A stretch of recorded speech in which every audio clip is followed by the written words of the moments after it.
Voilà, j'aimerais faire une petite vidéo pour répondre à Barbare Civilisé qui parle dernièrement de l'art et surtout de l'art dans les écoles d'art.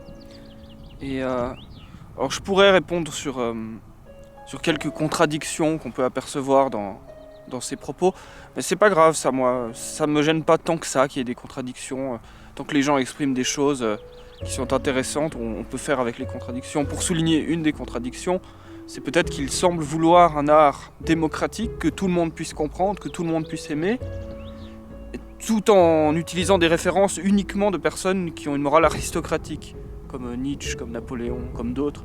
Des personnes qui ont une morale hautement aristocratique, qui diraient que les meilleurs sont ceux qui peuvent comprendre ce que l'on fait, en matière de guerre, en matière de pensée, en matière de tout un tas de choses. Donc il y a un peu des ambiguïtés comme ça, on ne sait pas s'il y a une volonté aristocratique ou démocratique, on ne sait pas trop. Mais c'est pas ça le sujet, c'est pas de ça que je veux traiter. Moi ce que je veux faire c'est surtout parler d'art. Parce que dans le fond je pense qu'il n'est pas du tout question d'art dans ce que Barbare Civilisé nous présente, en tout cas pour l'instant. Et je vais vous expliquer pourquoi, et par là vous allez pouvoir accéder, enfin je vais pouvoir vous faire accéder à ce que moi je considère comme de l'art. Et ce qu'est l'art pour moi, et vu que c'est ce que je considère comme de l'art, c'est ce que je considère qui devrait être considéré comme de l'art. Après que les autres définissent les choses n'importe comment, ma foi, ça les concerne, mais ça m'embête un peu. Il nous présente les Beaux-Arts de Paris, qui serait rempli de plein de déconstructivistes, des gens qui veulent briser les codes en permanence. Et ça c'est le cas, c'est effectivement le cas. Et Barbare Civilisé semble nous opposer à ça une vision classique de l'art. L'art classique, c'est l'art qui respecte les codes, les canons. On établit des canons, des codes, et on les respecte, et on les reproduit le mieux que possible, et peut-être qu'on arrive à être un génie et à pousser ces codes et ces canons encore plus loin. Et donc c'est deux visions comme ça de l'art. Et je vais vous expliquer en quoi il n'est pas question d'art là-dedans, il est question de politique. Il est question de politique parce que ces deux modèles sont en réalité deux modèles qui ont été choisis par deux forces dans le monde qui souhaitaient prendre le pouvoir l'une sur l'autre. La première force, c'est toutes les forces aristocratiques. Alors en France, c'était la monarchie, tout un tas de forces qui étaient aristocratiques, qui avaient le pouvoir par les épées et par la religion en général. Et donc c'était une collusion des forces militaires et des forces religieuses qui du coup plébiscitaient cet art comme un outil de propagande de son propre pouvoir. Donc en fait on comprend que ce n'est pas pour l'art que ça a été plébiscité, c'est pour l'outil, c'est pour la technique. La technique de faire des immenses palais impressionnants pour asseoir son pouvoir. La technique de faire des tableaux majestueux du sacre de je ne sais quel roi ou de je ne sais quel empereur pour asseoir son pouvoir, pour asseoir la puissance du pouvoir. Et donc c'est un intérêt technique. Et inversement, les déconstructivistes qu'on peut trouver dans les beaux-arts à l'heure actuelle ou dans tout un tas de milieux artistiques à l'heure actuelle, les déconstructivistes veulent détruire ces codes. Et pourquoi des gens ont été poussés à détruire ces codes? C'est parce qu'en face de ce pouvoir, qui était le pouvoir du militaire et du religieux, il y a un pouvoir qui était le pouvoir du commerçant. Et le commerçant a besoin de casser les codes du militaire et du religieux pour prendre le pouvoir. Donc on est là uniquement dans des luttes de pouvoir, et l'art n'est utilisé que comme un moyen technique de faire des effets sur la population, en brisant les règles de la famille, en brisant les règles de l'autorité, en brisant, ou inversement en appuyant les règles de la famille, en appuyant les règles de l'hérédité, de l'armée, de la splendeur, du religieux, etc. En appuyant, mais c'est en réalité, tout ça ne sont que des raisons techniques. Et donc, tout ça n'est que annexe à l'art. Et pourquoi? Je vais vous dire ce qu'est l'art. L'art, c'est l'expression intime du sentiment humain. C'est l'expression intime de cette chose dont j'ignore le nom et dont j'ignore la nature, qui fait que je ressens que je suis moi-même. Cette chose qui fait que je me ressens comme moi-même, cette chose qui est mon intimité la plus profonde, eh bien, si je prends un crayon et que je trace des lignes sur une feuille blanche, je peux transmettre une partie de cette chose dans l'inscription que j'ai faite. Eh bien, cet acte, cette chose, c'est l'art. L'œuvre d'art, c'est le résultat sur la feuille de papier, et l'art, c'est ce phénomène. C'est le phénomène d'expression de l'intériorité la plus profonde de mon être. Et il se trouve que ça peut passer par des moyens techniques, comme un crayon. Mais ce n'est pas réductible aux moyens techniques. C'est une chose à part. Et maintenant, je vais vous faire une démonstration qu'il existe tout un tas de choses qu'on appelle l'art qui n'est pas de l'art. Par exemple, beaucoup de gens disent l'art, c'est ce qui évoque des émotions. Mais quelqu'un qui poignarde ta mère devant toi, ça évoque énormément d'émotions, bien plus que n'importe quelle œuvre d'art. Et ce n'est pas une œuvre d'art. Beaucoup associent l'art à la technique, et c'est certainement le cas de barbares civilisés. En tout cas, c'est ce qu'ils semblent dire. Eh bien, des gens envoient des robots indépendants, autonomes sur Mars, qui eux-mêmes lâchent des petits hélicoptères qui s'envolent. Eh bien ça, techniquement, c'est impressionnant, c'est extrêmement poussé techniquement, c'est vraiment gigantesque, mais ce n'est pas de l'art. Pourquoi ? Parce qu'il n'y a pas l'expression profonde de l'intimité humaine des gens qui ont fait ça. Cette chose a été faite dans des buts techniques. Il fallait envoyer cette chose, mettre ce ressort ici pour tendre cet autre ressort, etc. Et tout ça est fait d'un point de vue technique. Je peux faire cet exemple avec un texte. Un texte, ça peut être une liste des choses dont j'ai besoin pour me nourrir la semaine prochaine. Pour me permettre de mémoriser cette liste, eh bien je l'écris comme ça et ça forme un texte. Eh bien ce texte est purement technique. Il a des raisons d'être liées à des interactions comme ça. J'ai besoin de retenir l'information de 5 kilos de carottes, de ça, de ci, de ça. Et donc ce texte est technique. Mais je pourrais écrire la même liste de courses en construisant des arrangements de mots qui feraient en sorte que cette liste de courses devient une expression de mon intimité, une expression de ma personnalité la plus profonde, de cette chose qui fait que je suis moi-même. Et dans ce cas, ça deviendrait une poésie. On peut écrire une liste de courses sous forme de poésie. Et là, ça devient de l'art. Ça devient de l'art, pourquoi ? Parce qu'il y a expression intime de la personne qui a écrit cette chose. Et ça veut dire quoi ? Ça veut dire que l'art n'est pas lié à la technique. Il peut y avoir la plus haute prouesse technique du monde, ça n'en fait pas de l'art. Il peut y avoir le plus gros succès du monde, ça ne fait pas de l'art. Les vidéos les plus vues du monde ne sont pas des vidéos artistiques. Il peut y avoir les plus grandes sensations, les plus gros sentiments du monde, ça n'en fait pas de l'art. Il peut y avoir la plus haute beauté du monde, ça n'en fait pas de l'art. La technique, c'est extrêmement beau. Il y a des choses techniques extrêmement belles. Il y a des choses dans la nature qui sont extrêmement belles et qui ne sont pas de l'art. Et par contre, l'art peut contenir ces choses. L'art peut être technique. L'art peut être expressif, exprimer des sentiments. L'art peut être populaire et que tout le monde l'aime. Mais ce n'est pas irréductible à ça.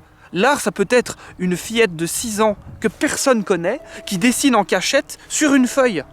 Ça peut être de l'art. Elle peut, par ses traits, sur cette feuille, dans la solitude la plus totale, personne ne la regarde, elle n'a aucun niveau technique, elle fait des traits et elle exprime sa personnalité la plus profonde dans sa feuille. Ce n'est pas toujours le cas. Un dessin peut être extrêmement technique.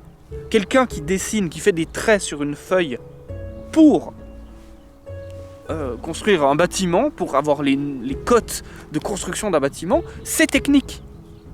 Et il y a la chose qui est un peu entre les deux, c'est quelqu'un qui veut reproduire, par exemple, cette fleur à l'identique en dessin, c'est tout de même extrêmement technique. Alors, on pourrait me dire, oui, mais la personne qui fait ça exprime quelque chose d'elle-même, et c'est vrai.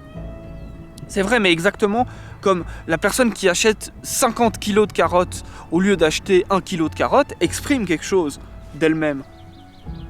Donc, c'est là que vient la nuance de degré.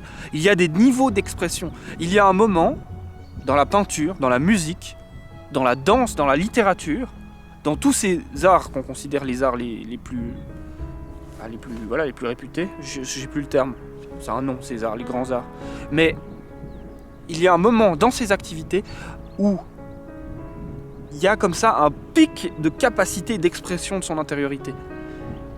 Et là, il y a tous les débats sur savoir qui est un grand artiste, qui est un petit artiste, etc. Qui fait un peu de l'art, peu de l'art, et est un grand génie artistique.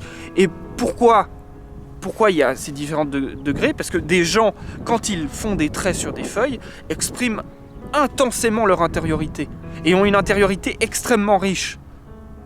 Ce sont ce qu'on appelle des artistes. Et il y a des gens, quand ils font des traits, ils expriment très peu leur intériorité. Mais c'est pas un défaut, c'est juste la définition de ce qu'est l'art. L'art est cette chose, et qui n'est pas réductible à la technique, qui n'est pas réductible au beau, qui n'est pas réductible au succès, qui n'est pas réductible à l'émotion, et encore autre chose, qui n'est pas réductible au message. Un message, c'est un moyen technique de transmettre l'information. L'art n'est pas réductible au message. Vous voyez, il y a ce cas assez étrange que je réfléchissais l'autre jour, c'est si quelqu'un un individu décide de se suicider dans un zoo. Alors, il rentre dans la cage du lion et il se suicide devant le lion. Eh ben, est-ce qu'il exprime une intériorité intense? Bah quand même, c'est pas anodin de faire ça. Est-ce qu'il a fait une œuvre d'art? Je pense pas, parce qu'il n'y a pas de résultat à ça. Et là, on est dans des subtilités assez complexes. Est-ce qu'il a fait une forme de danse? Mais je pense pas que c'est une œuvre d'art. Ça, c'est une intériorité intense. C'est-à-dire que cette personne a une personnalité très forte. Peut-être que si cette personne, au lieu de se suicider dans la cage des lions, avait pris un pinceau ou avait composé de la musique ou avait fait d'autres formes d'art, on aurait pu ressentir une intériorité très particulière.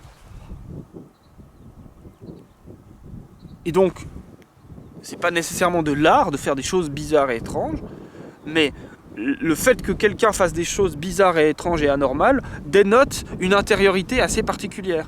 Et cette intériorité particulière, une fois transmise à une œuvre, comme un dessin, si cette personne arrive à transmettre cette intériorité particulière dans sa feuille, dans son dessin, eh bien peut-être que ce sera vraiment très artistique. Il y aura vraiment une très forte intensité de cette personne à l'intérieur de son œuvre.